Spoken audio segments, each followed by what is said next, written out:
E aí, pessoal, bora mergulhar nos números do Fundo Logístico INLG11. A gente vai usar o relatório de agosto de 2025 para fazer um raio-x completo, ver o que ele pagou, como estão os imóveis e o que dá para esperar daqui para frente. Vamos nessa? Então, qual que é o nosso roteiro aqui? A gente começa pelo que todo mundo quer saber: dividendos e valor da cota. Depois, vamos ver se os galpões estão dando conta do recado. Olhar as finanças com lupa, fuçar no portfólio de imóveis, conferir as dívidas e, no final, a gente amarra tudo numa conclusão para ver o que faz sentido. Beleza? Vamos começar pelo começo, a parte de rendimentos e valor. É aqui que a gente vê o que de fato entrou no bolso de quem investe, né? Tanto de dividendo quanto no valor de mercado do fundo. Olha aí, em agosto o fundo pagou 76 centavos por cota. O mais legal aqui não é nem só o valor, mas a constância, sabe? Ele vem se mantendo acima da média histórica, o que mostra que a geração de caixa tá rodando bem. E esse gráfico aqui ajuda a gente a entender a história toda. Dá para ver que teve um pico ali de 80 centavos no finalzinho de 2024 e depois em 2025 o valor se acomodou nessa faixa. Essa certa previsibilidade é uma das coisas que o pessoal busca em fundo de tijolo, né? E tudo isso se reflete, claro, no dividend yield.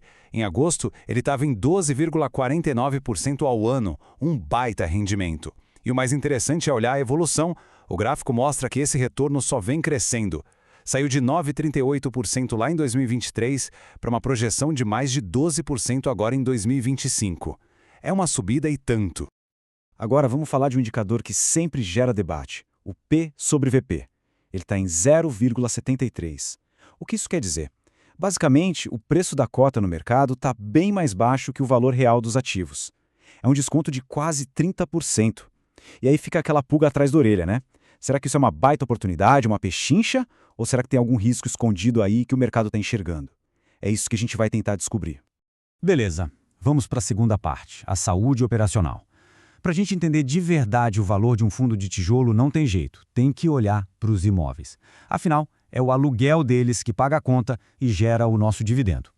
Mas antes de mostrar os números, só para alinhar todo mundo, o que é vacância física e financeira?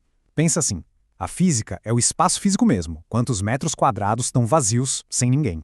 A financeira já é o impacto disso no dinheiro, é quanto de aluguel o fundo está deixando de receber porque aquele espaço está vazio. Simples, né? E olha só os números do INLG11, são muito bons. A vacância física em agosto era de só 0,30%. Isso é quase nada. Na prática, significa que os galpões do fundo estão praticamente lotados. É um ótimo sinal.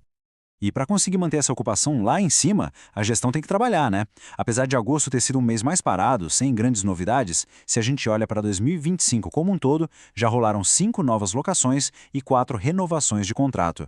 Isso mostra que o time está correndo atrás para manter a casa cheia. Ok, vamos para o nosso terceiro tópico, a análise financeira. Agora é a hora de seguir o rastro do dinheiro, de onde ele veio em agosto e, mais importante, para onde ele foi. Essa tabela aqui resume bem a operação do mês. Entrou de aluguel quase 2,7 milhões. O resultado em caixa foi um pouco mais de 3 milhões. Só que presta atenção nisso aqui. O fundo distribuiu 3,4 milhões em dividendos.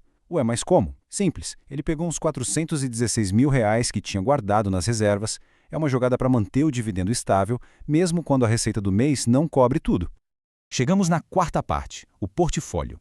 Afinal de contas, o que esse fundo tem na garagem? Vamos dar uma olhada nos imóveis e em quem são os inquilinos que moram neles. Então o fundo tem imóveis em 4 estados diferentes, o que é bom para diversificar.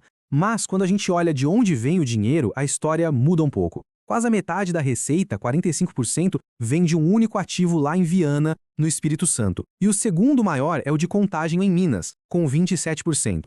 Ou seja, a receita está bem concentrada nesses dois. É um ponto para a gente ficar de olho.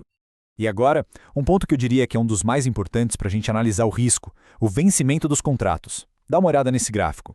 Tá vendo essa barra gigante em 2027? Pois é, 42% da receita do fundo vem de contratos que vencem todos nesse ano. Isso acende um alerta, né? O risco de renovação é bem grande e a gestão vai ter que mostrar muita habilidade para renegociar tudo isso sem perder receita.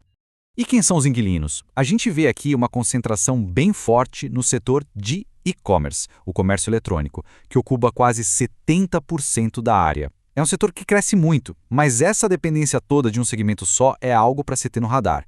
Pelo menos o resto está bem dividido em áreas mais defensivas, tipo alimentos, bebidas e o setor farmacêutico, o que ajuda a equilibrar um pouco as coisas.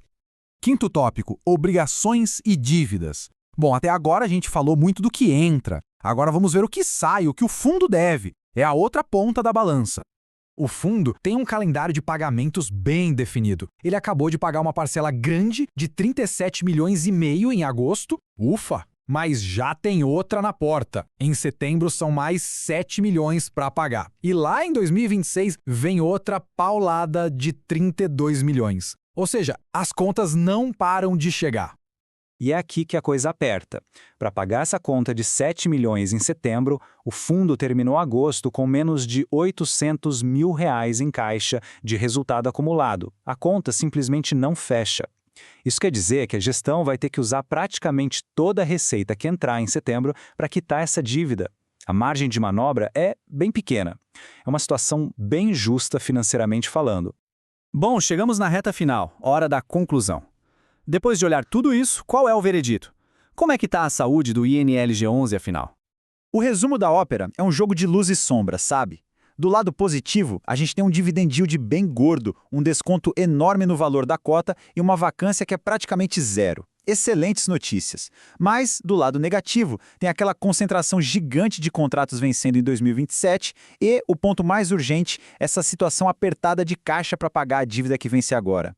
É uma balança com pesos importantes dos dois lados. E o que diz o gestor sobre tudo isso? Bom, a mensagem deles foca na parte boa, claro. Eles destacam que, mesmo com os desafios, o fundo conseguiu manter a distribuição de 76 centavos, um valor acima da média histórica. É uma forma de dizer, olha, a gente está focado em remunerar quem investe com a gente. Para a gente fechar de vez, fica a reflexão. Com a cota tão descontada e pagando um dividendo tão bom, será que o INLG11 é aquela oportunidade de compra que todo mundo procura? Ou será que os riscos que a gente viu, principalmente essa dívida de curto prazo e a montanha de contratos para renovar em 2027, pedem um pé no freio e mais cautela? A resposta, como sempre, depende do perfil de cada um.